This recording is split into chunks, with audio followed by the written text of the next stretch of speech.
All right, I hope everybody had an awesome time and enjoyed lunch. So just to see that everybody is awake and we are together, I'm just going to do a quick game just to get us back into the swing of things. All right, so I'm going to say Gauteng Hybrid, you stand up. And then when I say music conference, you sit down. We got that? So let me give you an example. Music conference, you're sitting. Gauteng Hybrid, you stand. Are we ready?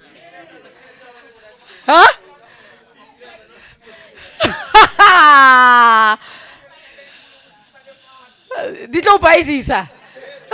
You see, this goes back to our keynote address. You need to be strategic. So you can't just say, I know, this thing is hindering me. You must find ways to maneuver the system. Huh? Yeah, you must be creative, and that's why we're here. So, all right. With that said, let me do this. Let me allow people to walk in, and I'll take your note, right? So, one of the good things about me is that I'm a good listener. And I take feedback very well. So we won't do that. But what we will do, we will play a quick game. Right? I just want to see if you guys have been paying attention. Let me go back to... I'll just ask one question. Just to see if we are in the room and we are together. When was the Copyright Act published? 1978. All right, nice. We need to know these things. Ne? Is the Copyright Act and the Trademark Act the same thing? What's the difference? I can't hear you. I can't hear you. I'm allowing people to walk back in. But this is the last question, Fel. Yeah, I believe that trademark is sort of like, it represents a brand, and then copyright represents the work, like maybe but in intellectual property or something. Oh, yes, is he right? Give him a round of applause. All right, with that said, we do know that it's talks with Skawara Antoine. Skawara ki na luena. Ki tla ofa potsotso nyana ya 5 rand. Oh. Yeah. Potsotso nyana. All right. So we do know that the fun thing about our industry is, like we heard from Uputmandla, the live side, the entertainment side, right? And with every event there's compliance. So we're going to be chatting to the guru, the subject matter experts when it comes to event compliance. So, help me welcome. What do I do with my program? All right. Okay, so there's one thing I actually forgot to mention. I haven't heard music playing, but we had a music conference. Oh, yeah. But we've got artists. Can I put you on the spot? Who's a singer? Come. We want to see Uti ni ready now for our event. Yeah. Marangi niga 30 seconds. 30 seconds of fame. 30 seconds of fame. Okay, let's go dala itla utwaka. Niko serious. Okay, it's fine. We got you. Let USB. But me nangfuna izinto za live. Angisho, yebo? Like live things. All right. What's your name? All right, guys, please take a seat. And please put your hands together. Victor's going to give us a freestyle. This is a music conference, so we want to see the talent in the room. Right? All right. Okay, I want to see if you're listening. I'm going to say clap once, you clap once. I say clap twice, you clap twice. Clap 3 times, you clap. And then when I just say clap, you just clap. Clap once. You guys need to be in sync. I can read the music. What? Clap once. Clap twice. Clap 3 times. Clap 3 times. Clap twice. Clap once. And clap. Nice. Love it. All right. Just give us a young thing, ne? 30 seconds, fella. Yadi Vice. Thanks. Hello, everybody. I go by the name Victor Matoto and I represent Unique Genuine Lovable Youth Records. Okay, a little freestyle. Ne?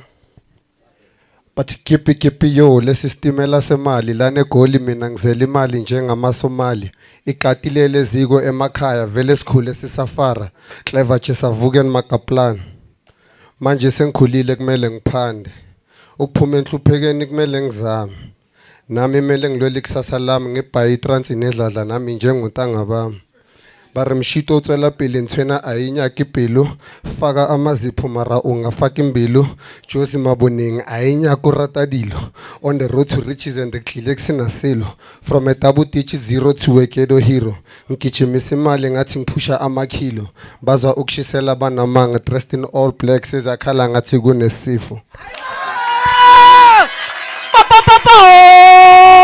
Tabang shapa sound ele mfethu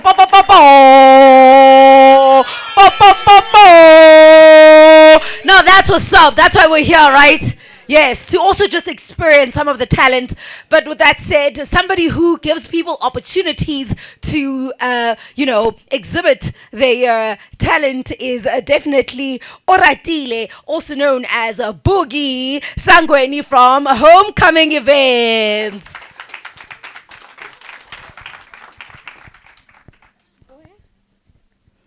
Thank you. Good afternoon, everyone. My name is Oratile Sangweni. A lot of my friends and industry colleagues call me Boogie, so you might hear some of that here today. I'm going to speak about events, I think, it's a bit of a more abstract conversation than what you've been hearing from the guys talking about music compliance and wellness in the entertainment space. I think there's a lot of topics that you could cover when it comes to events, but I'm going to try to be concise and sort of to the point. And I hope that everyone here who is in events or is interested in it can take something away from the next few minutes, right? So, yeah, like I said, my name is Oratile. I work for an events company out of Pretoria. It's called Homecoming Events. Some of you might have heard of it. We specialize in experiential events and experiential marketing. We execute these services not only internally, but also on behalf of third parties. So on behalf of other event companies, we offer our consulting services, but also on behalf of brands who need anything from basic consulting services all the way through to like an end-to-end events or marketing solutions. So we've serviced everything from, like I said, other eventing companies, alcohol brands, FMCG, even companies in finance space.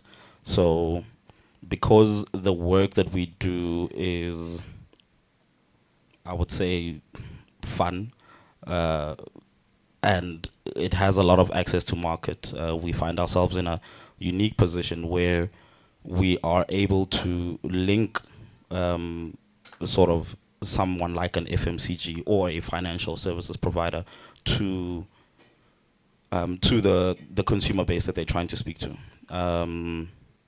But in order to get there, you obviously have to get your house in order, so to speak. And that's sort of what I'm going to touch on briefly here today. We have a sort of a recurring theme in the company. There's a video and a book by Simon Sinek. It's called Start With Why.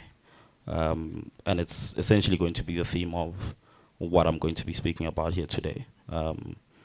So he believes that the best brands in the world, so your Apple, for argument's sake, which is arguably in the last 20 years the most dominant, most popular brand in the world across all the sectors. And he reasons that the reason why they're so successful is because when they communicate from a why perspective and not necessarily from what they do. So Apple doesn't say, hey, we make great phones, buy the phone. It's got Bluetooth and it's got Wi-Fi capabilities. Instead, they communicate from inside out. And I'll kind of try to relate that to the event space and sort of what that means to the event industry. So when I spoke to Spiwa actually last week or so, I was thinking about what to speak about specifically, because the event is obviously very broad. There's many things that we could sit here and talk about for hours, but he did ask me to touch on our tagline. So our tagline, our mantra at Homecoming is shifting the culture. Now, what does shifting the culture mean for us? Shifting the culture for us means being intentional in everything that we do. It means that we want to push and break the boundaries for what was previously thought to be possible for a young, black-owned, youth-led entertainment company. And in practical terms, I'll give you an example. There's an event that we do. It's called Artists on the Rise every year. So the point of Artists on the Rise is that it's a talent show for young musicians. And what we do with Artists on the Rise is that we run the talent show and we invite young artists to obviously submit their music, whether you're a rapper or you're a vocalist or you're a DJ, whatever the case may be. And we invite them to submit their music. We have a panel that will then select 60 artists to come and actually perform at the live event. And what this does, it means that we are using this platform that we have, that we are privileged to have, because of the unique sort of space and unique situation that we find ourselves in.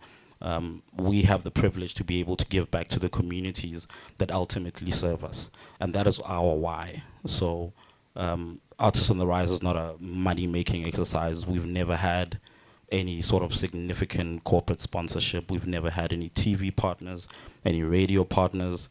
In fact, it runs at a loss almost every year. But it is not the reason, profits are not the reason why we do it. We do it because we are intentional about uplifting and plowing into the communities that ultimately serve not only events, but the entire entertainment industry.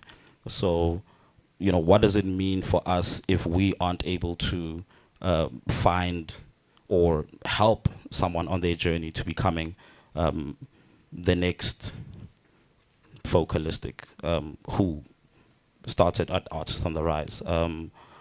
K-Matt is also one of the artists that we sort of found during COVID by chance. So we really believe in that. Everything that we do, we have to be intentional about it. And we're not here for a money grab. I think a lot of people come into events and they want to do events because it looks cool, it looks glamorous, or you're gonna meet Havo there. He knows Mang Mang and he knows AKA and he knows, Casper, and he's with all the influencers. And from the outside in, it does look glamorous. It looks great. You get to travel, you get to meet all these people. You have access to pretty much any and everything and everyone. But the reality of it is that it's hard work. It's long hours. And if you're going to do it right, it's not easier than any next thing that you might do. It's not easier than an office job. It's not more glamorous than any office job. Yeah, there's perks, obviously. But those perks are not the thing that are going to get you over the line. And I think that anyone who has aspirations of sort of pursuing a career in entertainment broadly, I think the gentleman mentioned it earlier, should not pursue it with stardom or glory in mind, because stardom and glory, you're gonna get there, you're not gonna find it, you know. So yeah. So yeah, that was shifting the culture. So essentially it means that we're purpose-led. We do everything intentionally, and we do things that we believe in. We don't necessarily do things just because they make money. And that's our why. That's our why in our sort of circle, right? And sort of on a more technical level, the how we do these things. And I think I'm going to focus a bit on scaling, because we've seen a lot of people start events or events companies, and that's not necessarily where people find the most challenges, you know. People find the challenges in sustainability. People find the challenges in, can you run this thing for 5, 10 years? Homecoming's been running for 16 years now, by the way. And there's not many events companies that, you know, we can look around and say, oh, they started around the same time. Outside of, you know, big corporations or anything like that. There are a few, but the fact that there aren't that many, and there have been so many who started and failed, means that there is a right way to do things, and there's a wrong way to do things, you know. So just on the events themselves, I think you can pretty much split it into 3, 4 categories or phases, I would say, in an event company or an establishment or an event property. The first thing would be to just start. If you have an idea, if you want to get into events, just start. You get a lot of people. I've seen a lot of young people. They come into the office and they're like, Boogie, you know, we want to start this thing. We have this great idea, but we don't have a sponsor. And, you know, there's a guy we're waiting for there at SAP or at Savannah, and, you know, they don't want to give us money, and without the money, we can't start. And I can promise you, you just have to start. This is my just do it phase. You don't need money to start pretty much anything. The biggest and greatest companies in the world were started out of garages and back rooms. Nike, Apple. You don't need someone who's going to come and give you R1 million to justify your dream. So I would say, just start. This is the just do it phase, where you wake up, you get a few of your friends, and you say, hey guys, this is what I'm thinking, please come support me. If 20 people come, that's great. You've got 20 customers. And you're a new business, you've got 20 customers. Your biggest concern from that point out should be how to retain those 20 customers. There's a rule in marketing that says it's much cheaper to retain a customer than to obtain a new one. That lady there knows what I'm talking about. So if you've got 20 customers, the only thing you should be thinking about is, how do we get to 100, and how do we get to 1,000, and how do we get to 10,000? How do we get to 20, 30,000? Hey Neighbor just did 35,000 people in Pretoria. We never thought we'd see that from a black-owned company, which is absolutely brilliant. But, you know, if you read the story of Glen 21 and, you know, where he comes from and how far they've come, then you'll understand exactly why they are in the position they're in and why they're able to do things of that nature, right? So that's the first thing. If you want to do it, just start. There's no one coming to save you. No one's going to come and do it for you. Black Label's not going to come and give you money because you want to do a soccer tournament, and it just doesn't work like that. You know, you have to have a proof of concept. It's very important, because there's way too many competitors in this space for you not to have a proof of concept. So you are here to service your community and your consumer base, and not the other way around. And I think that's what you need to understand from the beginning, right? And I think this is where a lot of the businesses in our space fail when we talk about scaling and sustainability, right? So the first part of scaling, scaling can be a good thing. It can also be the worst thing to happen to your business, especially in a business that is as volatile as events.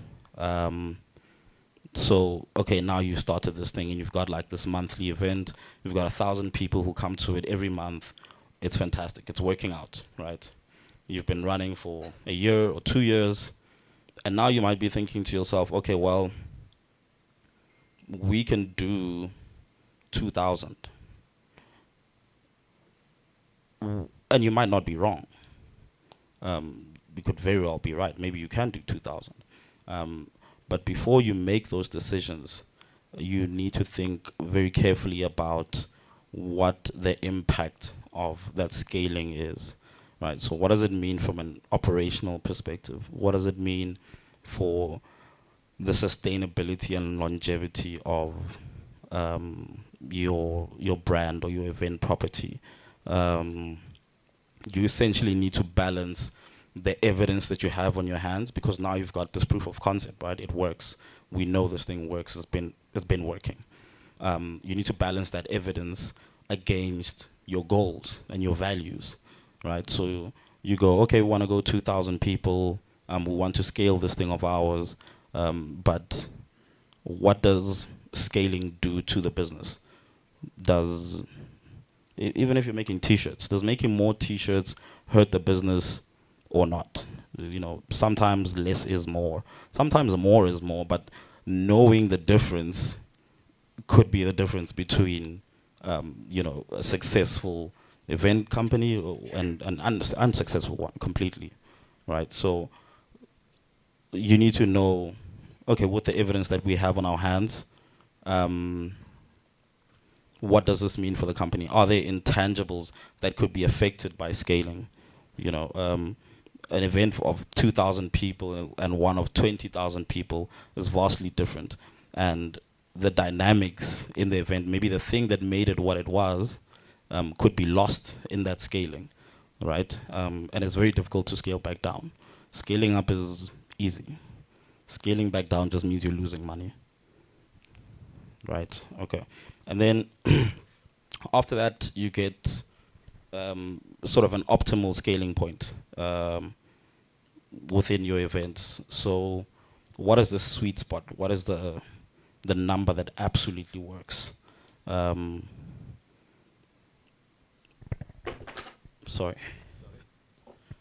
Yeah, so what is the number that absolutely works for your event? And when I say number, it could be a multitude of different things, right? So financially, what are the numbers that work?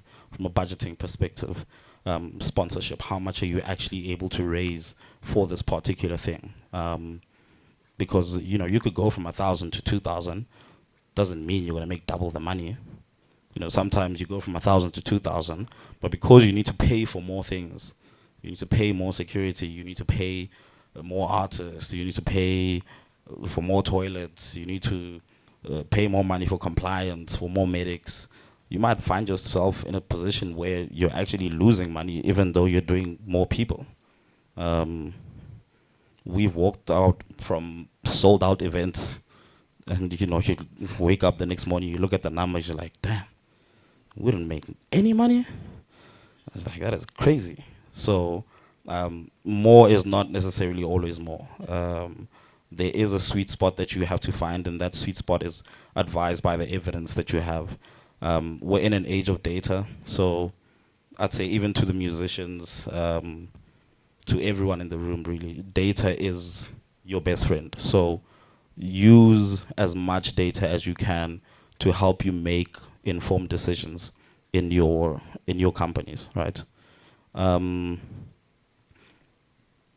then sort of the last thing is dynamic evaluation. So evaluating the value of this thing that you have on your hands, your event property or your event company, and it's not a process that stops, right? So a lot of people, when they're doing well, they don't do homework. You know, it's like at school you had that one subject and like you just clocked it. LO, you knew I don't have to study for this one.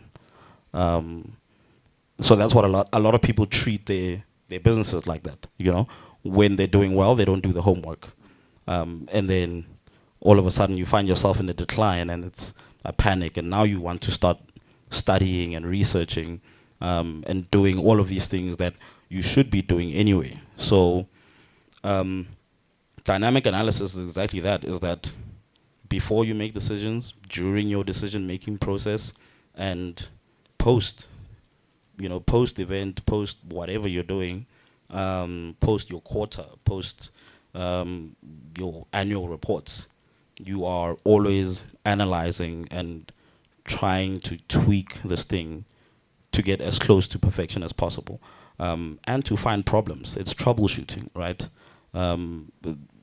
With any company, troubleshooting will save you so much trouble, and it will save you so much money if you troubleshoot in the good days. So don't wait for your event for people to be like,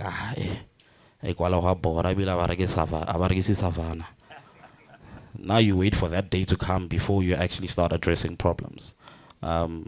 So you have to be in a continual exercise of engaging your consumer, engaging the people that you work with, and engaging your stakeholders to sort of try to find the best balance for your company, right? Just 2 minutes. Okay, I had a few more things to say, but I'll sort of try to summarize them quickly. The last thing in sort of this process of building sustainable event properties is, so now, okay, you started your company and you figured out how to troubleshoot problems and how to analyze and how to scale, and you found your sweet spot. You've decided, okay, look, 2,000 people is too much, or 1,500 is exactly where we need to be, or 10,000 is exactly where we need to be. And now you have to get into the habit of benchmarking. You have to go to other places.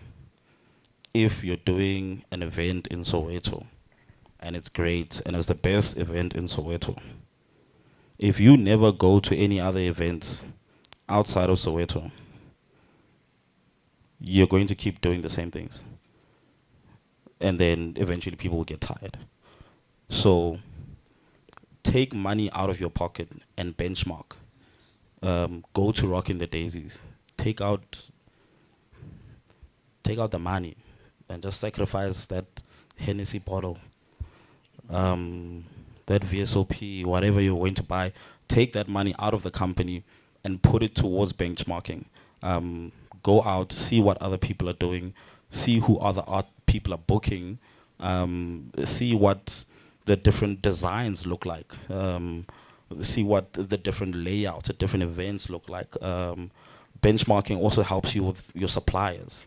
Maybe you've been using the sound guy who lives next door to you, but like, hey, his things are not, they're not the way. Speakers are always cracking and it's cutting. But if you don't benchmark, you'll actually never know what quality means. And even if you are in a really good place, this is where it actually becomes even more important to benchmark.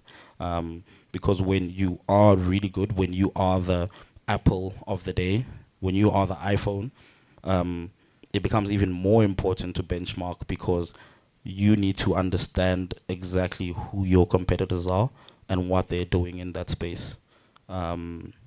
Because then that allows you to make decisions around okay, where do we go from here, right? Are we boxing at the highest level? Are we punching the right way?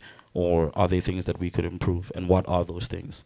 And you won't know those things if you're just sitting and all you do, you go to the local bar in your community, you go to your event that you do once a month, and then maybe the other local event that's there.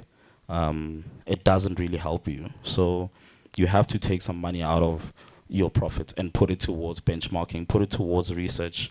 And you know, these sort of things they're very abstract, right? So you won't see the value of it immediately. It's not like you sell a ticket and then you get the money back for it right now, right? You'll only really start to see the benefits of these things over years. So I would say, yeah, the last thing there would be really put money into benchmarking, understand exactly who your competitors are and what it is that they're doing. Yeah. Dang. Experience talking there. Experience, you can hear experience. We're only 16 years, we're running homecoming. No, Homecoming event. I've been there for 5 years now. But it's been Yes. homecoming has been It was there founded for 16 years ago, Dang. 2008. Wow. So you can hear experience when experience is speaking, hey? Yeah, or this guy, Bona, they know what they're talking about. And eventing is not an easy space. Ask people who've tried it before, you're expecting 100 people, what about 5, Joe? It's tough. Yeah, and I've seen musicians try to do it themselves. Corey is into music, writes music, and then tries to do an event. Those are two different sets of skills. Am I correct?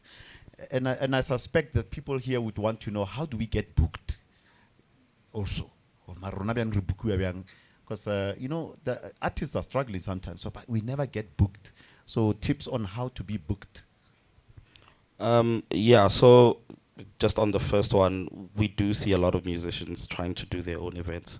Some of them have been very successful, but a lot of them haven't, purely because a lot of people don't take the time to understand what it means to put together something of that nature. So they'll go somewhere. So yeah, I go to homecoming and I'm a DJ and I'm like, oh, this is great. And like when you're just a guest, it looks easy, you know. Looks like just put a stage there and then put a bar. Anyone can do this, man. You know, until you actually get to it, and then it's not easy anymore, and then you're in trouble. From a young artist perspective, and you know how to get booked at events. It's a very tricky question, because, and I'm gonna play devil's advocate a bit here. I'll say this: event organizers, as well as sort of establishments, people who own establishments. When you ask them this question of why don't you book young talent, you're probably going to get the same answer across the board. Hey chief, I need to sell tickets. Mang kilograms wa peli. I need to sell tickets. Where's my porisa? I need to book pori now. But if you actually go in depth with this thing, what you actually start to realize is that because events, especially in South Africa, by the way, the event and festival scene in South Africa and how these things are funded is vastly different to how they're funded in Europe, right? In Europe, the government invests heavily into music festivals, right? So when you, as a young black event organizer in South Africa, have this show and it costs you 200,000 for argument's sake to put together, right? So you've got your small little event, it costs you 200K to put together. You don't have the luxury, as bad as it sounds, you don't have the luxury of upliftment. You know, you're not really in a position yourself to be uplifting people, because you yourself are under pressure to sell tickets, because if you don't sell tickets, you're not going to make money. You're going to lose money. In 2 years, you're going to close doors. So what funding does is that it bridges that gap. It removes almost that desperation for event organizers, and it allows government also to incentivize event organizers with development programs for artists. So it's a catch-22. So, you know, that's the devil's advocate side. On the other side, I always encourage young artists to start in their own spaces. That Chisanyama around the corner from you, if you haven't performed there, I promise you, you're not going to go perform at Taboo or Zanzu or, you know, you have to start at home. You have to start in your own communities. And if it means that you and a few of your friends go to the owner of that Chisanyama and say, Ish, Bud Mang Mang, can we please come and just do Tuesday nights here, you know, and just do our own thing? He's probably not busy on Tuesday nights. Maybe he doesn't care at all. It doesn't cost him anything. It doesn't cost you anything. But what it allows you to do, it allows you to cultivate communities. So if you don't start in your own communities, there's very little that this Pew is going to do for you. Because you can't come from Rustenburg and go ask Homecoming in Pretoria to go book you. Then I go ask my friend in Rustenburg, who's this guy, and no one knows you there. There's no value in it for the event organizers, what I'm saying. Yeah. Boogie. Let's put our hands together for Boogie. Oratile Sangweni. Experience here, we are sharply like now, so we're not going to take any questions. I asked on your behalf, or how do you get booked? So it's sharp, yeah. Because I think that's what you are interested in.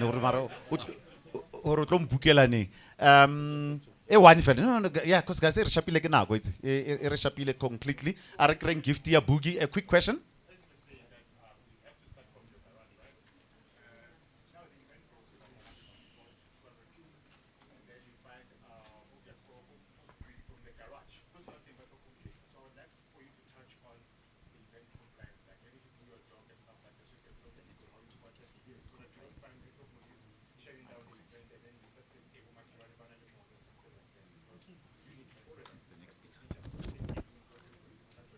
Thank you. Yeah, so the next speaker is actually going to speak on compliance. That's our next topic. That's the next topic. Okay, that was. Did you want to take another one?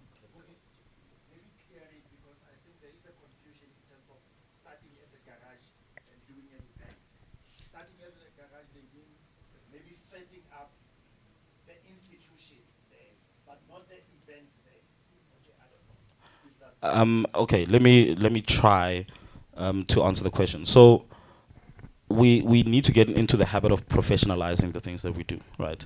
And that's part of what I was saying when it comes to research, right? So you're not just, you have to research all the aspects of what it is that you do, and what the implications therefore are. The reality is that a lot of events currently are non-compliant, especially in mainstream. By mainstream, I mean like you find a lot of events in the hood that are non-compliant, and that's a lot of that is advised by the fact that compliance also costs money. You know, it's not as simple as you just going to JOC and, you know, giving them a file. You know, their JOC, they can tell you, no, you don't have enough medics. Add medics, and then when you add those medics, it's another 10,000. You know, you need TMPD, or you need the outsurance pointsman. You need this, and the other. So I would say compliance is important. Especially when you get to a point where you're professionalizing, when you're asking sponsors for money. When you want to go and ask SAB or Heineken, hey guys, give me 50,000 Rand, or pay for my artist lineup, this, that, and the other, they're going to ask those things of you. So it can't be neglected, unfortunately. It's one of those things. You can't get around it. It's just part of the process of professionalizing, right? But when you get to that point, the business will be growing, right? So ideally or hopefully, you are able to balance what you need to do with what you have. Yeah, and for more on compliance, our next speaker will be dealing with that. Boogie, thank you so much for what you've shared with us. From an eventing point of view, that's your gift over there, my brother. Thank you. And especially for all those artists who want to organize their own events. You need to familiarize yourself with the bylaws and this and that. I think, let me not steal your thunder on that one. I just want to thank our sponsors. That's Gauteng Provincial Government, Department of Art, Sport and Culture. I got it right, eh? The Department of Art, Sport and Culture. So if you enjoyed that chicken, that beef, that rice during lunch, thank you, Gauteng Department of Art, Sport and Culture. So yeah, put the hands together for Vumureki, Yes. please. Yeah. No, next year it's acknowledge at your events. And then we'll have it here and let us just part to lunch. So yeah, right. One bar is more play nice as well. Most Sandton. Like logo se how to ga chumi area Sandton. No, I phone. Yes, Unnecessary. okay. I have a solo okay. Show me one phone like more Sandton. Asa utisa. Asa utisa lu utisa. You know. Talking about Sandton, Sandton e gole. Let's be cognizant of time. Aha. Ka lebaka la hore le di transport ke weekend akere. Yes. So Miss Itumeleng Mangkhe is with the city of Joburg. Ke bona ba ranang pleke le Sandton wela under them.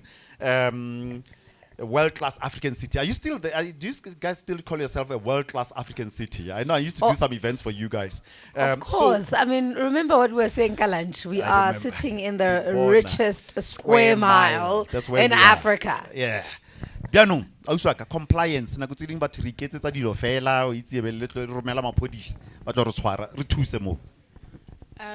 Let's welcome her. Put your hands together for her. Good. You want me in the middle? Right.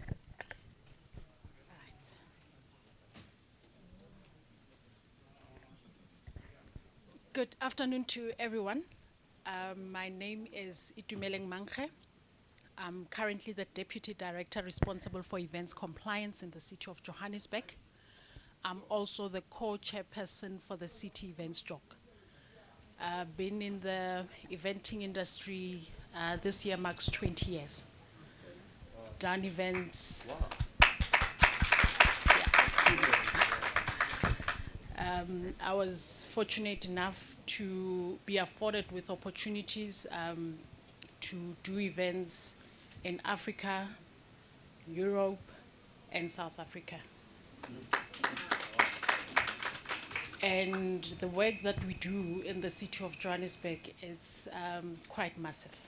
Events compliance, I cannot express the importance of events compliance because it essentially means you as the event organizer, you carry the risk of bringing people into a space that they would not have necessarily been in that space and making sure that they arrive safe and they leave safe with no incidents. So in simple terms, that's events compliance. So what we do within the city events JOC is that all events that are hosted within the city of Johannesburg, whether big or small, they come to the JOC, they get to be presented. Events that are not complying, officers are out there on weekends especially, and they close them down. And what's sad to see weekends, it's your young up-and-coming artists who are trying, but because they don't know and they don't have the know-how, they then finding themselves with their events being shut. And it is because of the lack of understanding, the lack of reading. Within the space, reading is important. As people in the industry, from your legal side of things to what you do on a daily basis, reading is key and critical because you are affected by legal matters no matter what you do and how you do it. We then confronted with young up-and-coming artists that we want to grow in the space, but when they come and we afford those opportunities, how they come, how they present themselves, leaves us wondering whether is it worth investing. Opportunities are there. The space is there. There are many facilities within the city of Johannesburg where your arts, culture programs are there and are waiting people that are very eager to make it work. And also more importantly, with the city of Johannesburg is that we don't get to go out and like your Durban, your Cape Town, where events you get to bid for your events. With the city of Johannesburg, we have all sorts of artists, event organizers that are wanting to do events in the city. Global Citizen was one of the big events that we had in the city of Joburg. Barack Obama, we've hosted him in the city of Johannesburg. Ultra Music Festival, which is one of the international music events, it's coming to the city of Johannesburg. So there's a lot of events. But in the space, anything and everything can go wrong. And ask me, I have done events that I was personally responsible for where people lost their lives. It is not a nice space. As an event organizer, I'll give you an example of the city of Johannesburg New Year's Eve concert. It's a crossover event. It gets to be broadcasted at SABC. It's a free event. We invite all people to become party to the party. The last event that we had, people were shot. And it is not known the motive as to how and why, with all the security and the plans that we've put into place. An incident occurred. Bottom line is that the file that I put together personally, I also get to present to the job because I host events as well. The file that gets to be presented, it's a legal document. That file is then taken, and when you go to a commission, the commission then they scrutinize the file to see whether the plans that you've put in place were sufficient enough to avert any of the incident that might happen. And fortunately, we were not found wanting because nobody could have predicted that at about 3 a.m. in the morning, somebody will stand at the highway and shoot down at people that were just having fun. So, in essence, you are taking up the risk as an individual to say, as an event organizer, I am bringing 10,000, 20,000 people in one space and ensuring the safety of those people coming in and going out.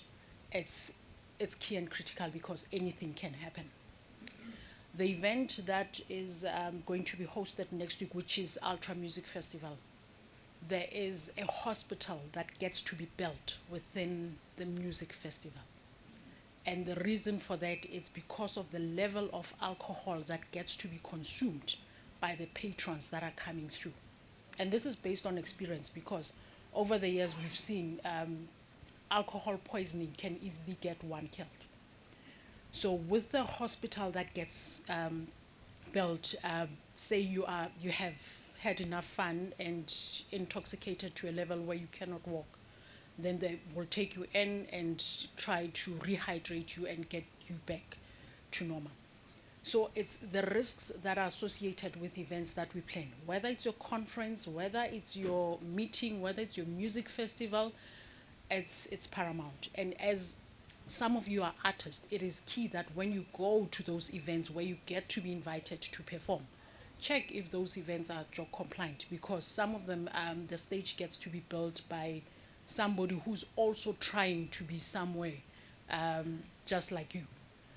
And you'd find that the stage is not properly erected, it's not checked, and the next thing you are up there and things happen.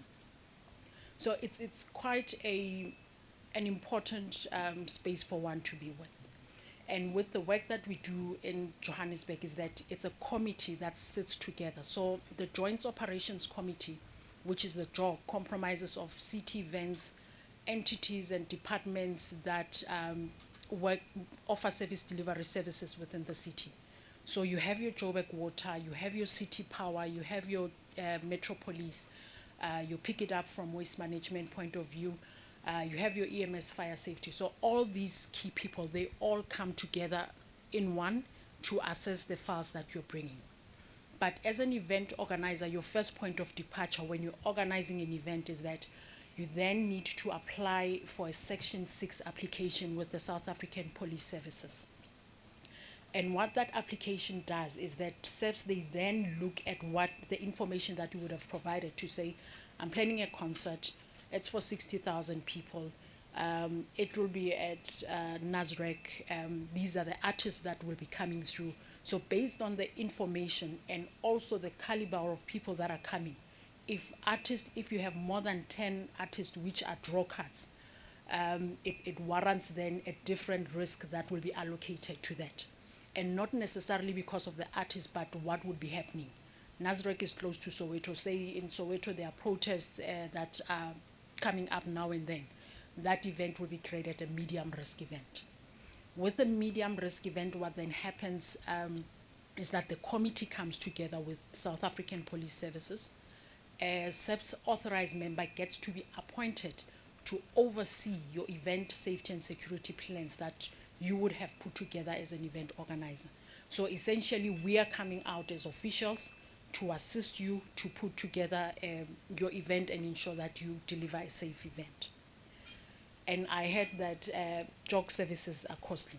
When you start putting together an event, you have to have budget. There is absolutely no way where you can have an event and you do not have a budget.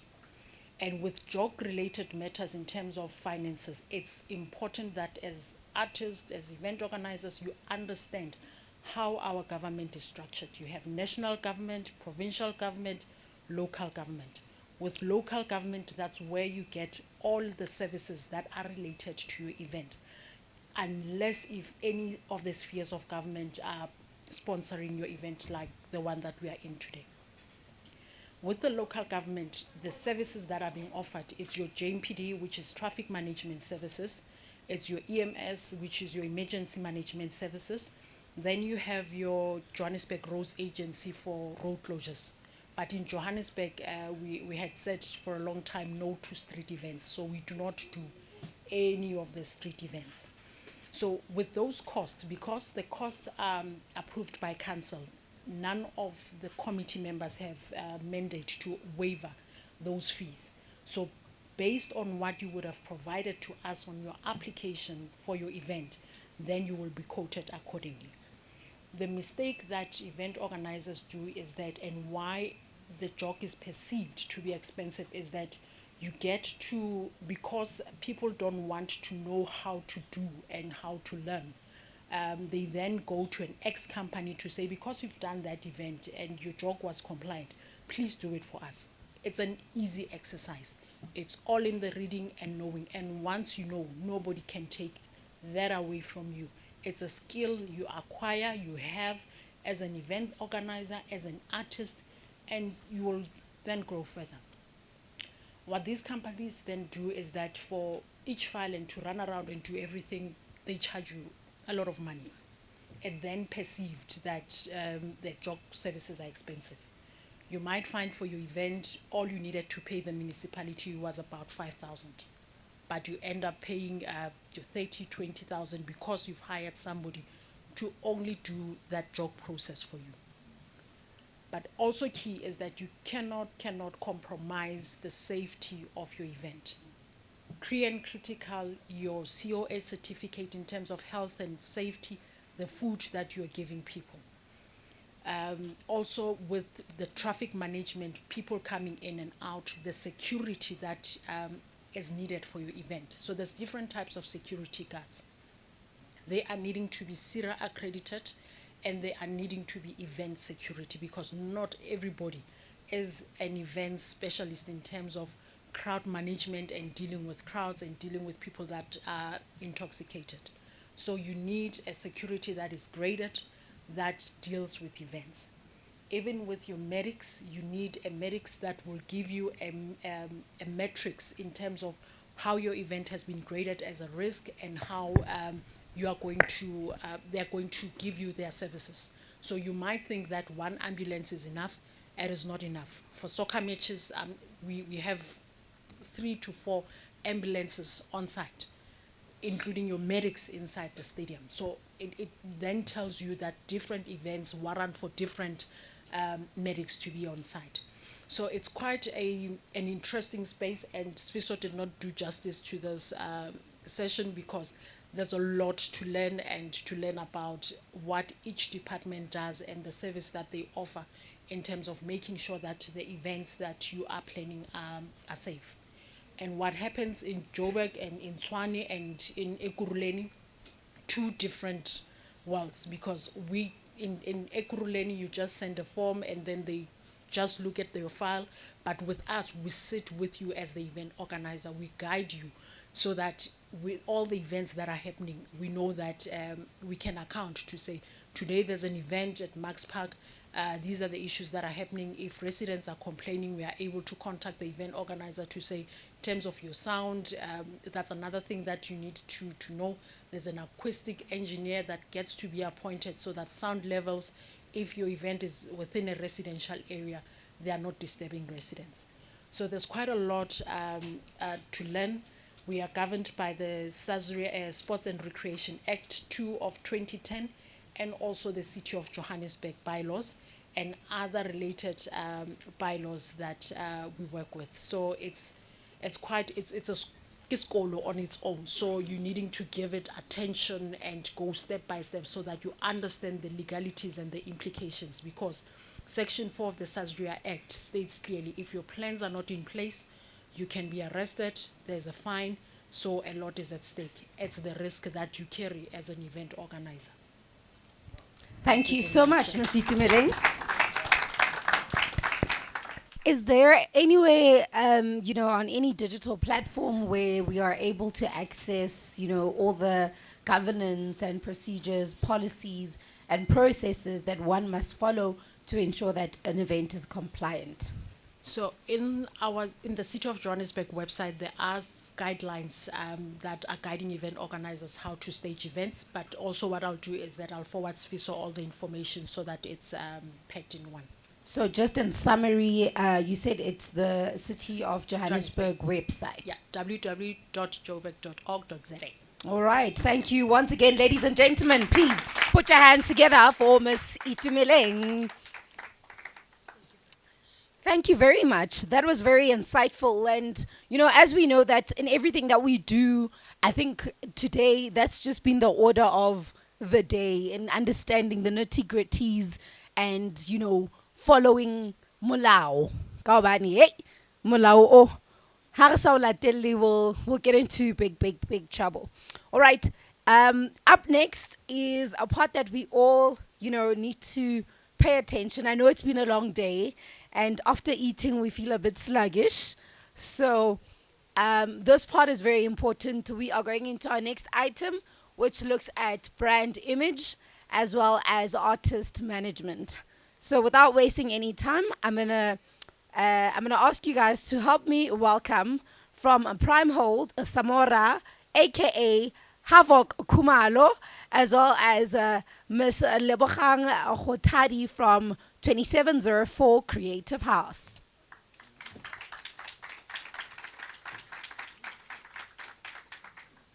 I know you probably prepared something. Not at all. Perfect. So, my time is quite tight, and we've got a shuttle service that's going to be arriving. So I think let's have a conversation. And I think firstly, welcome and thank you for honoring the invite. And I think, just from a brand image perspective, and coming from Creative House, if you can just give us, a snippet of what you do, and then also Havoc, if you can just tell us a little bit about what you do in a minute, and then we can then, start asking questions. And please be engaging, because this is all about your brand image, how you position yourself, which also will later tie in with, funding, partnership, and sponsorship. Hello. Hi, everyone. My name is Lebo Khotadi, and I am the founder and CEO of 2704 Creative House. So my background, really quick, is brand partnerships, strategic brand management. I worked at a record label for like 7 years, building the new business, or what we call non-recording income division, particularly at Universal Music. And then I dabbled into agencies, where I also headed up the brand partnerships divisions, and we did various events. I've worked with quite a lot of artists across the board, from your Caspers to your Anastasis to your Prince KBs to Pori, Kabza, da, da, da, and brands across all sectors. So from the non-sexy ones, as people would say, like Boxer, to the sexy ones, which in the industry it's more the alcohol ones, right? Hennessy, Ciroc, the champagnes, the clothing brands, so Nike, Puma, fragrances, and so basically my role in the industry is to make money for the artists and brands through the power of entertainment. Nice. Thank you so much. Havoc? Afternoon, everybody. I don't know if you can hear me. Yes. No, you can't? Oh, okay. Afternoon, everyone. My name is Samora Kumalo, commonly known as Havoc. I'm creative consultant as well as a talent manager. I did the bulk of my experiences in talent management. So I started off as a talent manager for an artist by the name of Frank Casino, and was instrumental in starting out his career, going on through about 2019 when I then moved from the hip hop space and working with him, and then was fortunate enough to work with Jazzy Disciples, built their brand until they eventually then split, and worked with Mr. Jazzik. When they split, I decided to move with Mr. Jazzik because at that time we were on the verge of discovering a bunch of new talents like Pasta, Lady Do, Reese Madlisa and Zuma, and the late Mpura. So yeah, from pretty much 2015 till now, I've been activating in the space and then went on into entrepreneurship. I was head of entertainment at a venue called Jang Park, and as well I'm also a co-founder of most recently Megalo and Megalo Music, which is a record label. So the bulk of what I do is basically nurturing talent and harvesting it, and now more developing, talent, which is a tough task. But what we do is that we find people and we make them attractive enough for somebody like a label to work with. We manage your business in order to build you. As an artist, I always say this because artists ask us a lot. They've seen the work that we do and they want to be managed by somebody like a Havoc because he's worked with A, B, C, D, and E.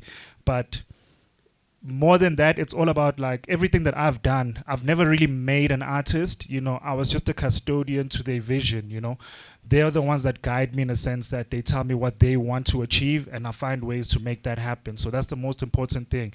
You have to establish yourself to firstly know and understand who you are and what you want to do. And then your manager comes on when you're already moving. It's just like business, they don't fund you unless you put your own money in. So you need to first get the vehicle going and then I come in and say, okay, cool, this is where we can take this thing, So, yeah. Nice. I think that's a very nice overview of what you guys do. Do we have any questions in the audience? All right, Tabang. I'm going to move. Okay, my lady, I will be with you. Thank you. I have two questions, right? One for each. First questions to the lady. How do you align yourself as a brand so that you can then work with brands such as your Cirocs, your Hennessy's, and then be able to leverage off of that? Sort of like you see Rick Ross, when he hops on something, then everybody hops onto it as well, right? And then secondly, for you, sir, how do you position the talent that you find so that they can then achieve the goals? So basically, sort of like a blueprint, if you would, right? So that when you find talent, like people like us who have recording studios at home and all that, right? If you find someone off the street and say, listen, I think you can sing, come record, and then you record, how do you position them to be in a place where they can flourish? And then, because like they said earlier, the people who are in the background make more money than the people in the foreground. Right? Thank you. Great question. Brand positioning. Yes. All right, cool. So I think the first thing that you guys need to do is actually establish what your own brand is. So what's your brand DNA? Because a lot of people make the mistake of coming to me and saying, hey, I also want a deal like you did for Nasty C or whoever, and it's like, okay, cool, who are you, what are you about, where can I check you out? Actually, do people know you? Well, who's your audience? You know, do you have a captive audience? And if you can answer all those questions, then it makes my life easier.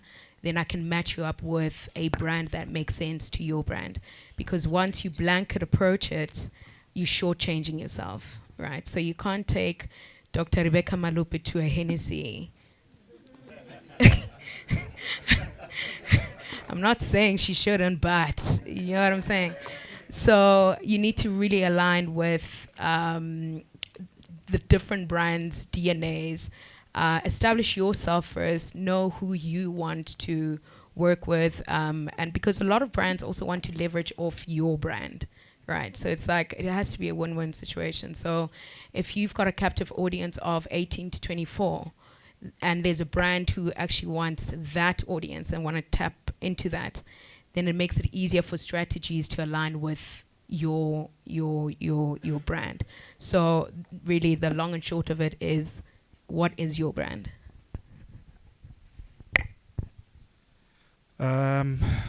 Okay, I'll answer in the way that I approach it. I don't know if this is like an industry standard or what, but I'll say I work from the end and I come back.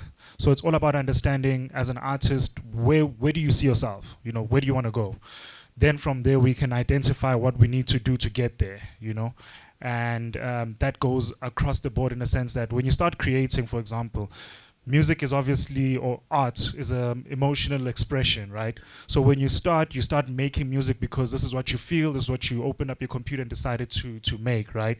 But when you start becoming or want to become commercialized, you need to understand that you're also creating now for an audience. So then how do we communicate with that audience based off of the vision that you have? So where do we need to put you? Which gigs are you supposed to be playing at? Or who are you supposed to be around? Who should you be collaborating with, you know?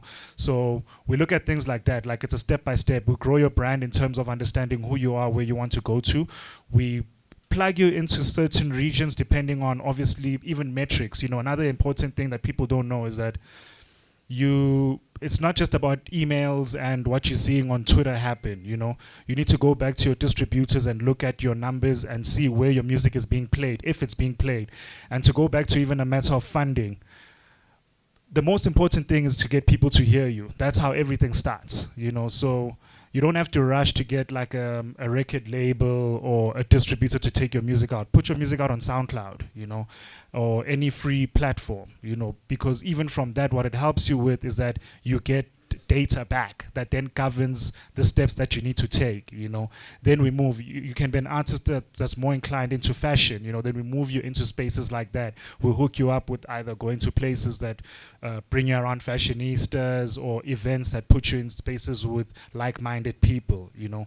And then it's that even creative direction in terms of your music videos, everything. So for example, if someone opens up your Instagram, your music, what they're hearing, what they're seeing on TV, you know, should like correlate with where you're trying to go. So when you get to that point, everybody can look back and see that there were breadcrumbs. So I hope okay. All right. My question is around strategically, how do you pitch to the certain brands that you think an artist should work with? For me, it's just the brand pitching to say strategically, we think Nasty C would be a great brand ambassador for Exit. How do you go about it as an artist and talent manager? So when you're a person who's doing basically what I do, you should always have your ear and eye on the ground. Boogie previously mentioned, even for events, right? You have to attend different events in order to see what's happening. So go to the different brand events. Go in spaces where you can meet the brand managers, marketing managers, the directors, basically the people who govern the brand. You always have to hear, because their strategies kind of sway now and again, right? You find a brand that's maybe they've had an interest in music, and then the next year they're more into sport, right? So we're not going to go and pitch a music property or anything that's got to do with music at a brand that's more focused with sports. When you're in the boardroom, when you have your ducks in a row, it's when I know, again, going back to his question and what I said, I know what brand I'm working with, right? So already I've got the data, I've got insights, I've done my homework on the specific artists.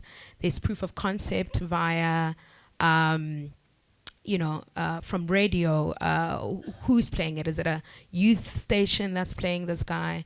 Or is it the more mature stations? What audience are they more aligned to? Is it the younger guys? Is it more like 26 to 35? So those kind of information and that kind of information helps one pitch to a brand. And of course, again, you have to know what that brand stands for as well. So for instance, and I'll use a lot of alcohol examples because, most of them do. And alcohol sells. 100%. There's no event that you go and there's no alcohol, right? So in SA, just a FYI, you have to be 25 and above to be an ambassador for an alcohol brand. 25 below, you can just be like a friend of the brand, but you cannot legally be, or rather endorse the brand. That's just like, whatever alcohol rules there are out there. So, again, with the different alcohol categories as well, you need to know if you're more aligned to a beer brand or a spirit, or maybe you are a champagne artist more than a cognac, right? So we need to do our homework with knowing what the brand objectives are so that we can align them to your brand objectives as well. Absolutely. Market research is very important. We've got another question here. Good afternoon, guys. I go by the name of Tito RSA from Alexandra. And two questions for Khotman, Havo, and then one for you, Nah. I'll start with you. How do I sign up and when can we get started? Nah. And then Khotman. Khotman, for you, coming as a young person, how does one become a talent manager? And then coming from an artist perspective, what do you look for? What talent? Because let's say we all make piano. There are some people who listen to Amapiano and they just say it sounds the same. So as for a person like you, what talent what's the specific thing that you want, that you are looking for? I don't know if I'm making sense. Yes, great question, Tito. I think before you answer, I'm going to take the last two questions so that we wrap up this segment. I just want to know if is it a partnership whereby we split the percentages, or is a situation whereby a strictly business whereby I pay you a sum of money, then work together? That's what I want to know. All right, great question. So that ties back into the question around how do you identify your artist? So that goes back to your artist fees and your commission that you would deduct. Greetings. I'll be brief. I think listening to the discussions that is being shared here, I think also us as artists, there are brands that we tend to overlook or maybe undermine. I mean, you look at brands such as Insu or Snave. I mean, I wouldn't mind Timula on a TV commercial as long as that pays. Nice one. That's a great question, right? Round of applause. And you that's where you see the creativeness in the room, right? Because we are creatives. And to your point, my gentlemen, because no matter what. So as we close off this, I think the questions are quite pertinent. How do you identify, an artist? How do you become an artist manager? And I think what also Tato was saying is, the transformation from being an artist to being an artist manager, and then also the, artist fee management that comes with it. And then I think the other part of the question was, how can he sign up with you? Yes. So what guides me usually is the product, I'm a music person, like, first, the business is part of it, but in order for me to be able to work with you and do the things I need to do, I need to believe in the product first, so anybody that I ever communicate with, I always say, send me the product, then I listen, because from there, even just as a person you're having a conversation with, there's just some pointers maybe that I can share with you, like, oh, maybe try this, before we even get into like the business side, So I listen to the product, and then afterwards, interacting with you will let me know what you're trying to do, and does that align with the person that I am and the things that I do, If you look at my trajectory with the artists that I mentioned that I've worked with, I'm somebody who likes breaking barriers, I don't necessarily want to be the first, but I want to be damn good, when I do something, everything that I'm a part of, I need it to be good, because I need to have a good story to tell, because for me, I believe in helping people. So if I can't give you my best, and I don't believe in it myself, then I won't even bother to entertain that particular thing, because we have to make great things together. Tomorrow you need to be able, whether we're still working together or not, to be like, when I was working with him, even though you move on to other people, it must be like, when I was working with him, I either learned, or I saw my growth, That's me choosing, right? And then, okay. The other part, you said, what it takes to be an artist manager. First thing, you have to care. You're dealing with somebody's career. That's their lives, And for a lot of artists, like I said, it's an emotional thing. They put their everything into that. So at times, it's a very tough burden, to deal with. I'll even go to the point of the occupation therapist, because you know why? When you're dealing with somebody in this space, there's a lot of stuff that we encounter in terms of like red tape. Things don't always go like the way we plan and all of those things. And your artist looks at you. They may feel you may not be doing the right thing, or we're not activating in spaces that we should be, or we're moving slow, and all of those things. You need to be able to bear that and manage your artist expectations, and that's not easy, An artist, like was mentioned, that sometimes you maybe have a radio show at 5 a.m. The guy maybe was working the whole night and all of that, doesn't want to do the radio show. You need to make them understand like why certain things are important. That comes as a burden for you. When you're having a bad day and you don't want to show up and all of that, you don't have a choice. You have to do what maybe your artist is not willing to do, because that's your job, And also people management, dealing with people people. management, Emotional intelligence of dealing with people. And business networks as well, because you're pretty much the custodian of the brand, You're going to be speaking in rooms that the artist is not going to be in, So yeah, being able to take that on is a very like big burden. But if you're willing, if you're someone that cares and really like can put like time and effort into somebody else, then yeah, you can be an artist manager. The and fees. Then the fees. Again, I'm not saying it's an industry standard. I'll tell you how I work. It depends where I find you or where we find each other, If you're still in the beginning of your career and I believe that we can do something, I work until we start putting money in. When the money comes in, minimum, which I believe should be like about 10%, maximum should be 20% of whatever revenue comes in. And then we'll decide, obviously, what revenue am I taking? Are you giving me revenue from live performances? Am I getting something from your music, publishing? Also depending on what I'm doing for you. And then that's the normal way that people do it when they're working with you, especially on a long term, Yeah. But my company, Primehold, is a consulting agency too. So on a consultancy basis, if you need like help with the project and stuff like that, and I come on board as an executive producer, for example, that's a little bit different.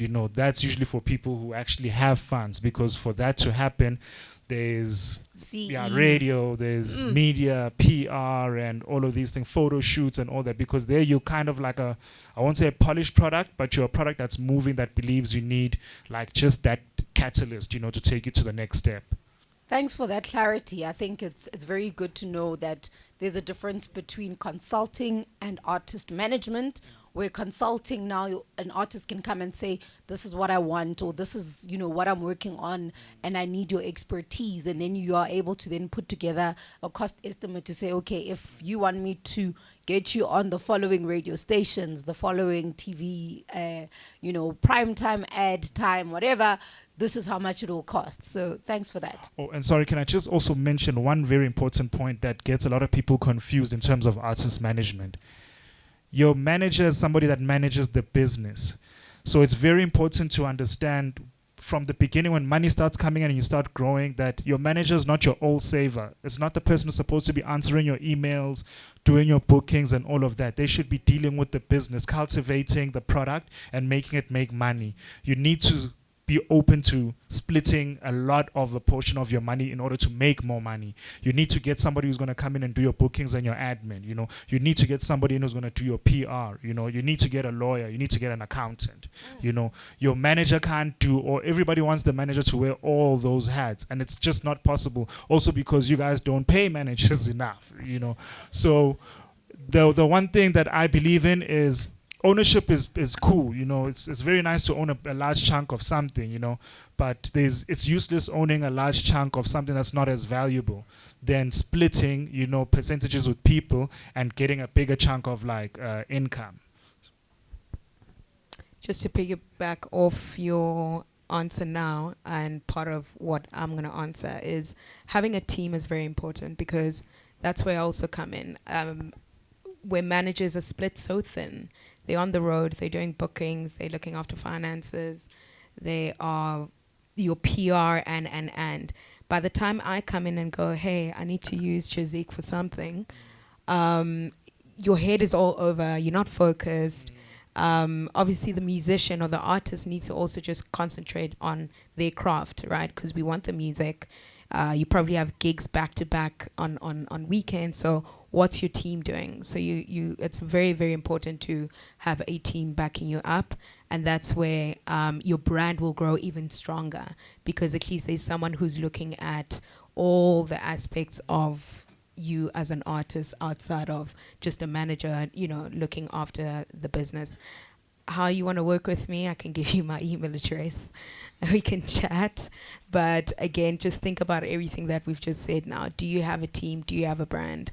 Once we talk, do you even know where you'd like me to take your brand? Right? So everyone just needs to have a think about that, because it looks very easy where you're seeing people being aligned with brands, but then you get artists who create their own brands. I'm sure you've seen, let's take, for instance, Rihanna, who's got Fenty. She hasn't given us an album in probably 100 years, but her brand is sustained because she saw a gap and she created her own brand, right? And the people who were listening to her music are probably the consumers, and other people just interested in beauty and, self-care stuff. Beyonce, for instance, is a brand herself.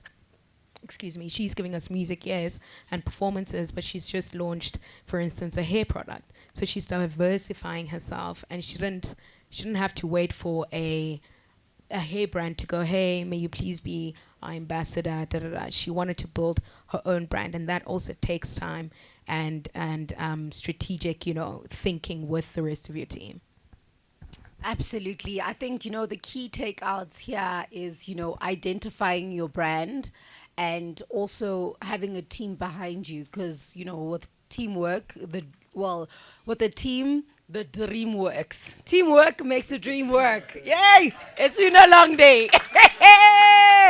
But I think what's also important that we might have not, or maybe that just came to mind now, and I think it's to both of your points that, it's important to have a team. And now it makes sense when I sit here and I'm like, oh, that's why somebody will have like a road manager and a social media manager, because we don't have, the ability to play all those different roles. And there's one thing that I love about this conference is that it's teaching us that you are your own business. So each and every business has a structure. So today, if there's anything that you're going to take with you home, is how are you going to be structuring your business? Who's in your finance? Who's in your legal team? Who's in marketing? Who's in Lantolager? Yes, with that said, ladies and gentlemen, please put your hands together for Level and Havoc.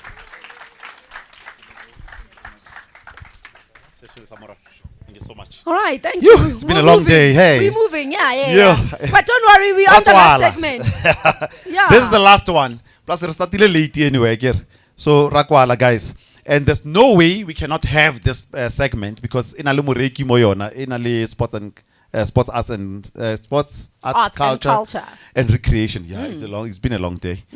Funding for your project, funding for this and that, partnerships and support programs for the industry.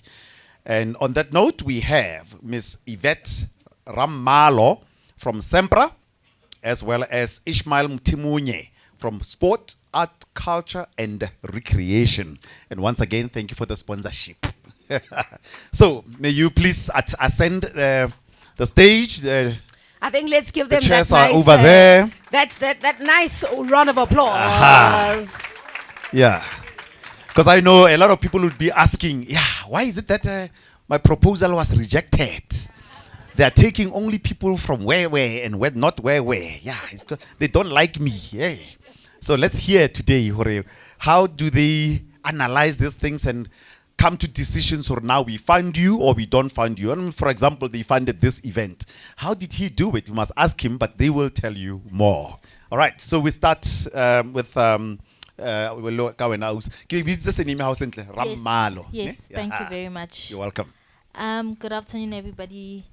My name is Yvette Ramalo. I work for SAMPRA. So SAMPRA stands for the South African Music Performance Rights Association. We assist the CMOs with SAMRO and Capeso, but what differentiates us from the other CMOs is that we represent recording artists and record labels. So we collect royalties as well, which is needle time rights royalties, which is basically the rights of recording artists and record companies whenever your music gets played in music establishments like broadcasters, pubs, clubs, coffee shops, gym, etc. So how many of you have heard of SAMPRA before? Okay, that's good. That's good. So SAMPRA launched the SAMPRA Development Fund in 2020. And when we started, we only had 2 products that only catered to, our SAMPRA members, which is music production and travel and touring. And music production and travel and touring, we would assist you if you're a SAMPRA member and have earned a minimum amount of royalties, which is like 3,000. And we would assist you with, like, if you want to do an album, an EP or a single.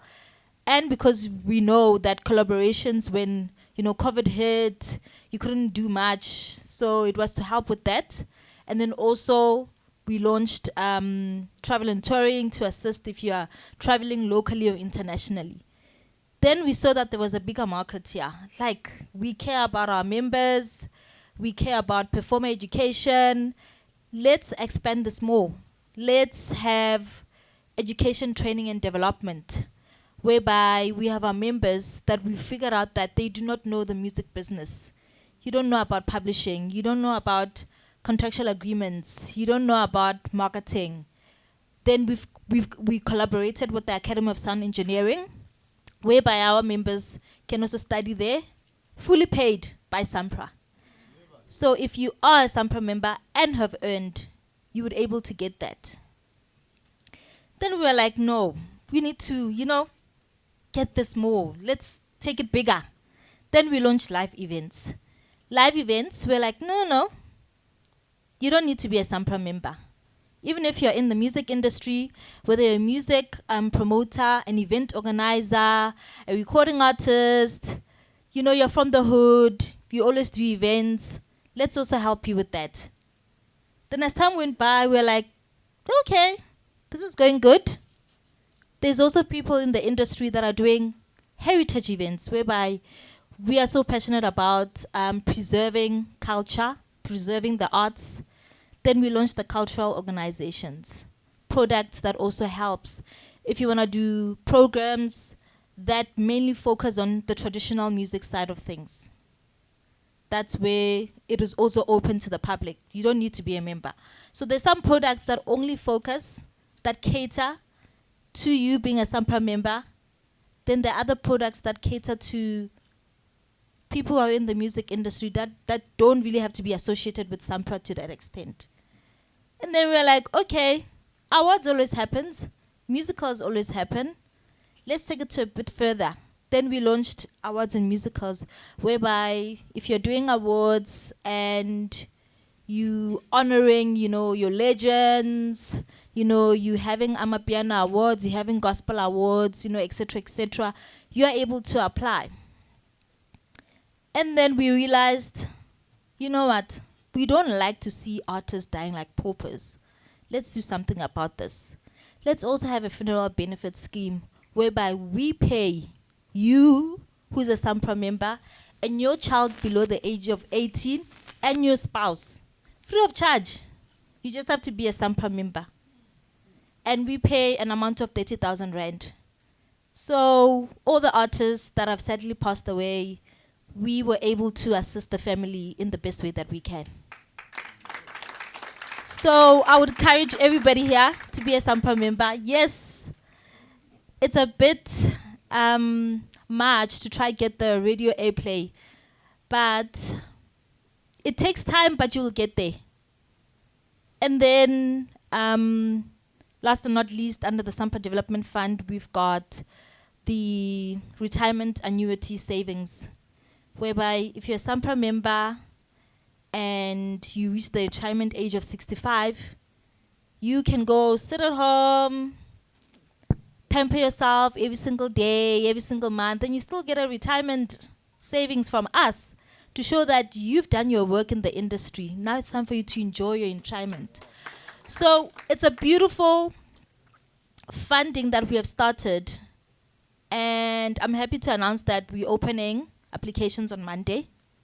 So I would encourage everybody here, whether you have done an event and you need funding assistance, we'd like to encourage you to do that.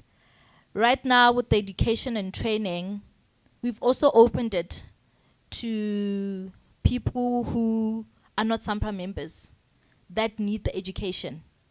So we've made sure that the academy can find students who do not have the income to be able to come and study there, to say, let SAMPRA assist so that they can study and be able to understand the music business at large.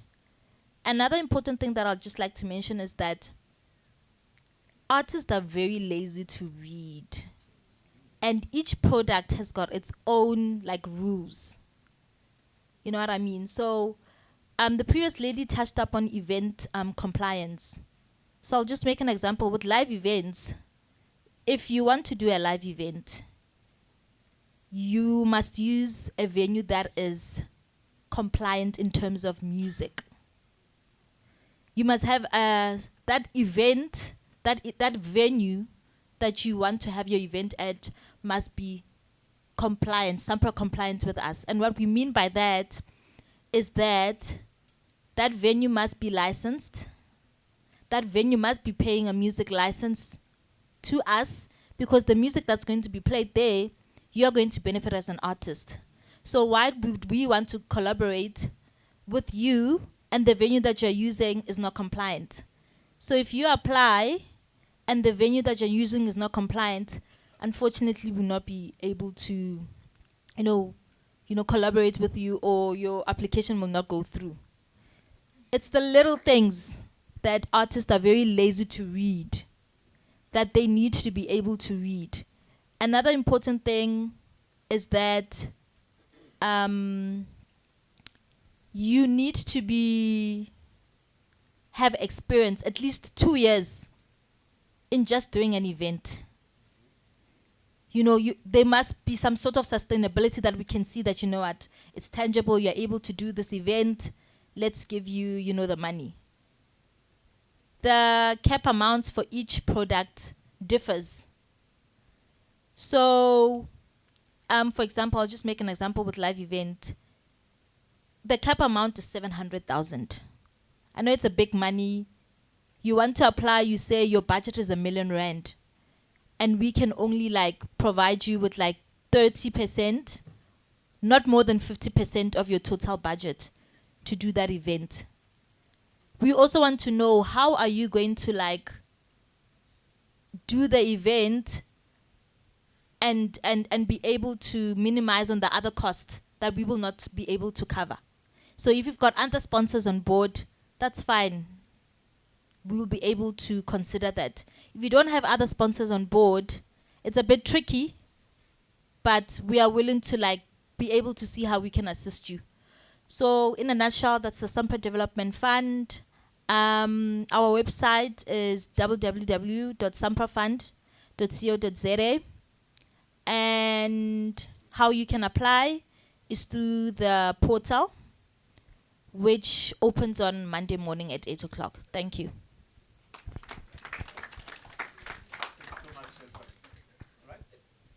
Oh, I need to go out. Good afternoon. Good afternoon. Is it afternoon? My name is Ishmael Mtimunye from Department of Sport, Arts, Culture and Recreation, MC. I hope when you close, there won't be a doubt on that issue. And yeah, I'm in the Creative Industries Office. Just here, actually, I can see there's a bit of time has run out. But yeah, I'm here to actually share the sponsorship process with the major events. Which this event today is part of the event that we funded in this financial year of 2023-2024. And so it's proven that we are really doing something. You know, there's a progress in that capacity of supporting events. It's not only music, but conferences, art and deco, as long they're in the state of major events. And yeah, you know, as your major events, it just need to be at least 200 or more of people who are applying for the major event. And obviously, as I indicated, those part of the event, it will be your music festival, it will be your soccer tournament, your F&B matches, it will be your conferences, your music conference, like this one, your music conference example, like a Mushito. And we're looking at your art and deco, your deco forum that happens in Sandton. So these are the type of actually events. They just need to be in a major space, and they need to be able to attract numbers, you know. So as you can see, I have a table there where I talk about, there's a part of iconic events. And iconic events is one of those events that they're just a mega events. You know, like your global event. Somebody mentioned about global event. So that's part of the iconic events that we're looking at. And another example, like your Arnold, it used to happen here, just here. Arnold Games, it just happened 7 days. Those are your events that cost literally like 100 million just to do that kind of event. So you find that event, if you can just imagine how much is the stage of a global citizen event. It's up to 20 million just to erect that stage and light. Just the stage alone. You know, so that is a part that you're looking at. These are iconic events. So just imagine how it is just to make it a community event, especially with the issues of job services that could cost you 20,000 rand just to do. So obviously on the iconic events, we're looking at events that attracts large number of international, domestic and approved and provincial attendees that generates extensive international media coverage, as I've set the example. And these events, they apply directly to GTA, Gauteng Tourism. And the committee there is called Bidding and Hosting. That committee, they would just release their advert soon. And that committee is shared by our MEC or our Premier, just to facilitate this. So these are the events that actually are able to transform the province as whole. So it's a bidding and hosting that is shared by our Premier and the MEC. So if you're looking at that, you feel like now you've done enough. You want to migrate there. That's the part of the iconic events. So what do we focus on as a department, Gauteng Province? We focus from the major events. Your major events mainly attracts some international, but mainly domestic and provincial attendees. And the example of that event, an example is Joe of Shares. It happens just here as well, 3-day event, where there's an international star on it. And that event runs for 3 days. And people from continental, from around Africa, who come for this event. Few people are just around international, but a lot of people outside the province, they come for this event. So that's we call the major event. And there is significant events that attracts number of attendees across the province and domestic, and just maybe few international visitors. The example of this event, it could be Delicious, and Ultra as well, Ultra Music. So these are those events who actually are significant event. Somebody literally budgeting, I want to see this event, I want to attend this event, I've heard about this event. So those are the events that you would actually get, and you find people from other provinces do attend this. If it's in Joburg, other people from regions, they come and attend this kind of event. Then we have a local event. A local event is just those events that attract people from maybe City of Tshwane, if it's happening in Joburg. It attracts people from Sitibengi, there's that vibe, but there's attendance of it.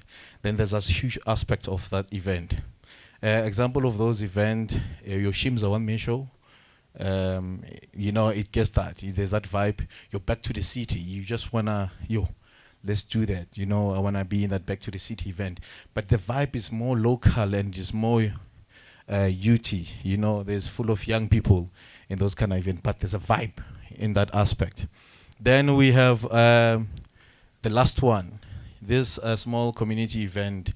If you're from the east, I think that will be Umshubelo, Umshubelo, there's that vibe locally. Yeah, some people from Pitora might not know about it, but there's a vibe on its own, and where there's a homecoming that falls in between because it's growing. A homecoming, you'll find it that it falls from your local and as well from between. But the culture in Pretoria is crazy about homecoming, and it's one of those biggest events that really happens. So these are the type of events when you actually look at that application, look at the advert and go through it and start immediately the type of eventing that you need to think about. This is a scale, nothing less. And major events, this application is made literally for people who have experience on the field, people who are running this event. You need to start somewhere. You don't need money to start somewhere. But when you get that capital to start, make sure you don't back down again. Because it's one mistake that we do is that people, when you are funded, they're expecting just to be funded again. Get that opportunity with the first check and transform the space. If you have an opportunity to get 500,000 to do your first event, make sure that event is profitable. So make sure in the next event, if your application does not go as planned, but that somehow you can pay for a stage, you can pay some few artists, and you can still go hunt for other sponsors, which will share with that, with who are the other people that have the fund to assist you, rather than Sampra. Okay, anyone who can apply, it's a legal entity, it's not individual. You need to be a registered company with a CIPC. I know CIPC was here earlier on. So you need to be a registered entity with other compliance document that will indicate. I'm just trying to move fast because there's no time. We publish our advert in our local newspapers, major newspapers, and mostly as well on our social media. You need to follow us at Gauteng SACR on Instagram. That's where we have a lot of information to submit. And when you apply, you need to apply. Your event needs to be between now in April and next year March in our financial year. So don't apply for something that is in April next year. That application won't make it. So you just need to look at that in consideration. Our selection criteria, obviously, we carefully review the application, but most important, your application needs to be compliant. It needs to have all the documents that are requested to make your application compliant. I'm just going to tell you now, if your application is not compliant, don't waste your time and apply. You're not going to get funding. For you to stand a chance, at least on a 50% kind of chance, make sure you have everything that is requested as compliant. The adjudication panel that we have, it's either we advertise for that, or those individuals that are selected by the MEC of Gauteng Sports and Culture. And usually, every year we have a different committee. So if you have expertise in the arts and culture, and you are qualified, you are experienced, you do stand a chance to be in this committee. And when we advertise, drop the application in. And unfortunately, when the MEC headhunt people, that means you need to be in that space that you are known, really known. So that's another issue there. Obviously, the categories for arts and culture and sports and recreation. The advert, when it comes out in a newspaper, it will two set of advert, which is the grants and aid. The grants and aid is for your developmental project, your small projects. When you're starting up, that's a part of the funding that is available. That advert, it will come through as well in March when we release for major events. So in newspaper, there will be two advert. Grants and aid for developmental projects, your exhibitions, your capacity building, you know, that product. Then comes major events where we focus on major events. So that will come. So, and obviously the criteria that is considered is the compliance part that I've spoken about, and the part of the relevance of those events. The guidelines, mostly, which this is important, and these guidelines, you find them on the advert. The guidelines are guiding you how your proposal needs to be set up. And if you don't follow of this guidance, then you are going in the wrong direction of your proposal. So your guidelines need to charge on this aspect. Make sure your proposal touches on the increase of participation of women, youth, and as well people who live in disability, and as well it generates opportunities for women, youth, and it attracts local residents, and it creates a social part of the social cohesion, and it creates an impact. So these are the issues that you need to look at. But you'll find these things on the advert when it's released. So don't ignore those things on your advert. When you read your advert, as they indicated that apparently artists just want to write. They don't want to read. They just want to write for you to listen. But in this time, if you really want the capital, you need to read. And everything that is written in that advert is very important. And the demonstrations, what your event needs to be contributing when a part of the social cohesion I've touched in, and it needs to position, it needs to promote Gauteng. We're not promoting, we're representing Gauteng, nothing else. So wherever you do, it needs to focus on elevating Gauteng. And anyone can come from outside, but we are elevating Gauteng. And increase participation, obviously, in those two disciplines, the sports and culture. And it needs to contribute in the 6 administration imperatives. You go on Google, because in the advert, it will be there, that writing. It will talk about the 6 administration. If there's a new administration, we'll talk about the 7 administration. Go on Google and check, what are those pointers that they're talking about? Then from there, align your proposal. When you write, you need to actually, per item that they put in that advert, write it back on the proposal and just put it down. Just talk about it. You know, you said you wanted youth or people with disability. Yes, I'm planning to hire this number of the youth people, this number of disability people, this number of women, you know. So you need to talk. You need to talk on that proposal. So it could be easier for us to interpret what you've written. So those are the issues. Geographical spread, we're looking at all the regions, as long you're in Gauteng. We don't find anything that is out of Gauteng, unfortunately. We are a Gauteng province, the home of Chambers. It only starts here. We are representing Gauteng, and that's all. Okay, the committee will sit with the application, and obviously the application that they look the most are the applications that are compliant, and from there they just go through your proposal, and they sit, they look at the proposal, and they start to score you. And when they start to score you, they score you from the items that are written there. Then there's nothing else that is different that we do. The scoring sheet of the panel members, it has the items that are in your advert.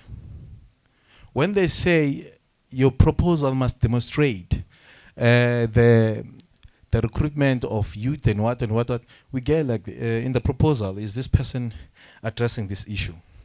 And if you are addressing these issues that, okay, you're specific, no, we'll hire this much youth, and then we give you a point. The other category, there's a teach category. Is this event happening in township and what? We'll look at that, we give you a point. You know, because in that category of the points, there's 1/3. It's 1/4. If then your event does not touch to that, then you get less points. So, but you need to address the items that are in the advert. So after we recommended, the panel has recommended those organizations, it goes to HOD for approval. From there, we call the people who are recommended to sign the contract. Then from there, we transfer funds. Then we come to events like this ones. Okay. This is part of the checklist, which is important, but this is part of the compliance. So I will talk about the vendor after I just went to the other items. So you need to be a registered entity, have your registration certificate, a copy of your constitution if you're an MPO, but as well a company profile if you're a company. Article, depends if you're a section 21 or what, so those other items are important. Certified IDs of copies. If the advert opens now in March, you can't have a certified ID at December before you do last year, or January. Just make sure that certified copy happens now in March. So when I said it's compliant with me, you know, certified letter of proof of banking details, company banking details, you can just get that. It's just easy as that. An original tax pin, and now it's no longer a tax clearance, we are providing a tax pin. You need that, a certified tax exemption letter if you are an MPO, 2 written signed references from reputable referees. The last one is a CSD, a nightmare. A CSD is a central database that actually you need to make sure that you have all these compliant documents, your BEE, your tax PIN, your banking details, and those constitute you as compliant as possible. So how do you get a vendor number, the item number 1? So you need to register on a CSD to able to get a vendor number. You can go to Gauteng Department of Finance to request for a vendor number. Then you specify what I want a vendor number for Gauteng Sport, Arts, Culture and Recreation. If you want to have a vendor number for social development, you just indicate that. Because your vendor number is a pay number. It's a number that actually a government is able to pay you, you know, as a company. And that vendor number as well helps you if you want to bid and you want to be in tender with the provincial government. You need to have that. And if there's a RFQ that comes out, you respond to it, you need to have that vendor number. And obviously, if you're a business, you want to run off those, you need to just go knock on those doors and look for a finance office and just go to buyers and sell your business. So you can get opportunities like that. So these are the compliant documents that you're looking at. And they are there as well. They're in that advert. So advert guidelines and evaluation, I've touched on that when I was talking about the advert and the scoring sheet. Those are the things that are on the same line. Okay, so these are other part of the stakeholders that obviously that you need to really know about. As you can see, I have Department of Trade Industries there. They do some funding for artists, and they go even broader. You can just check on them, Google them, just call them and ask for opportunities. Gauteng Department of Finance for vendor numbers.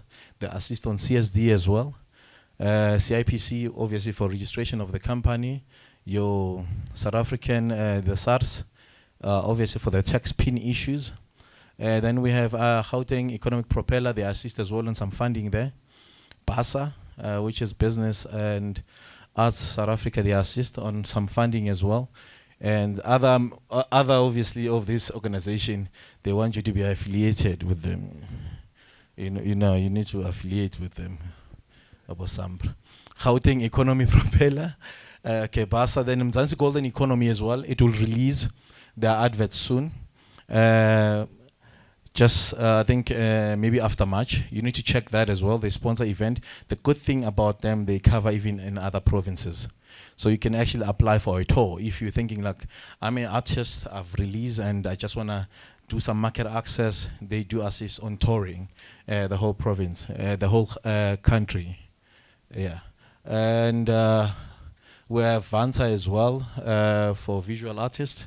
You need to check that, affiliate with that. If you're a painter, you're a muralist, there's opportunities there. And Department of Small Businesses, they do fund as well. If you have just different concept, obviously, you're trying to eradicate the issues of employment and other issues, they do assist small businesses there. And we have Concert SA. Concert SA, actually, they do actually fund concert as well. So you need to actually Google them, start to check if when they're releasing the application. I know that people who are struggling that, but they are funding one of those biggest events. Those bigger events that you see only white people, OFNB, we put what's along mo? And when I maroon, fully packed. So Concert SA covers those. So there's another space.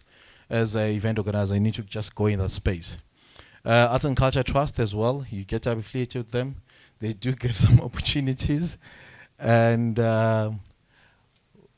Gauteng Tourism, I've spoken about that. Now they will release the advert as well soon. You just need to try to follow these people, even their Instagram. Constantly go and check, because they do post. Even GFC, Gauteng Film Commission, they do as well. And they will be releasing the advert soon. But now, even now, currently, they release some call-outs, those small call-outs in Gauteng Film Commission. And if you're in film, just go there and get their Instagram, because that's the only space they release this information. And National Film and Video Foundation, I think the applications are out. You need to check as that. Obviously, if in anyone in filmmaking and anything regarding that, you can be assisted on that. The National Arts Council, NAC, they currently have an open call.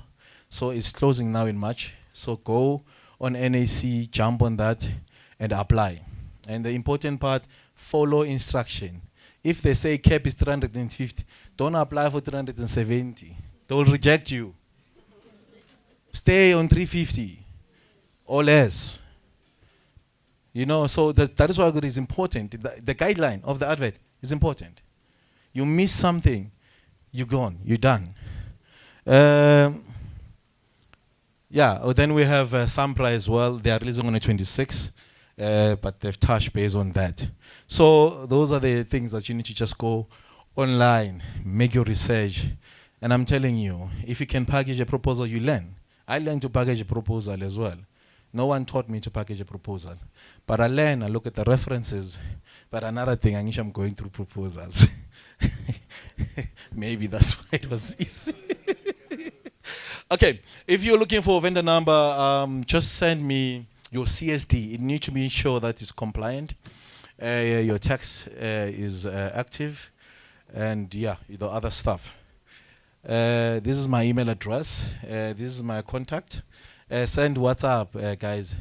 I know angazi abanye ukuthi bathole idatha ngo9 ebusuku umuntu acala kufonela ngo9 ebusuku. But I'm not saying anyway, it's a government phone, but yeah. Just send a WhatsApp. You can send a voice note, I do respond. I might not respond that day, but there's a WhatsApp day. So you need to check on that. This is just additional information that I just want to share.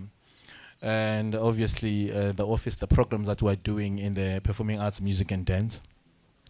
There's a thing that we do